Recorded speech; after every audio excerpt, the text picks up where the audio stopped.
有關俄勒岡州失業保險計劃的問題。我是否需要為我的福利納稅？聯邦和俄勒岡州政府將對你從失業保險計劃中獲得的福利徵稅。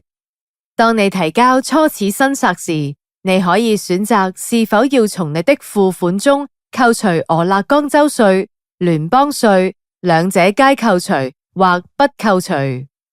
如果你改變主意，你可以透過向我們發送預扣稅授權表格來更新你的預扣稅款。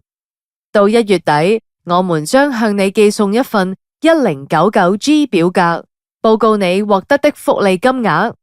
我們還會向國稅局和俄勒岡州稅務局報告。請訪問以下連結，獲取更多資訊。